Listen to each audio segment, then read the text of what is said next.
తలుపేసి పెట్టామన్నాను. అప్పుడు ఏం చేసింది తెలుసా? సాష్టంగా వారణంగా పడిపోయి నా కాళ్ళకి నమస్కారం చేసిందండి ఆవిడ.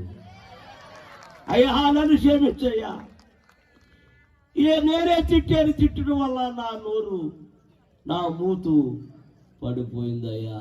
ఇక ఎప్పుడు నేను నిన్ను తిట్టనయ్యా, నీకేం కావాలంత ఏం వద్దమ్మా, నీ మూతు వస్తమే నాకు అదొక ఆనందం అమ్మా అన్నాను. జాగ్రత్త, ఎవరిని తిట్టకూడదు, మనం ఎవరిని తిట్టకూడదు. చేతనైతే ఆమె కోసం నువ్వేం చేయాలి, అంతేగాని వాళ్ళ ఏళ్ళ మొత్తం గట్టి కొట్టేసేవనుకో దేవుడు ఊరుకోడు, మూతి మీద రాళ్ళు కొట్టేస్తాడు. ఎండు పళ్ళు ఉన్నాయి మనకే అమ్మా, ఆ ఊడిపోనిలే, ఎందుకు నాయి ఊడిపోని. కాబట్టి జాగ్రత్తగా మన నోరు అదుపులో ఉండాలి. దేవుని స్తోత్ర. భక్తుడు పాడాడు ఏమని? నిన్ను చూడాలని.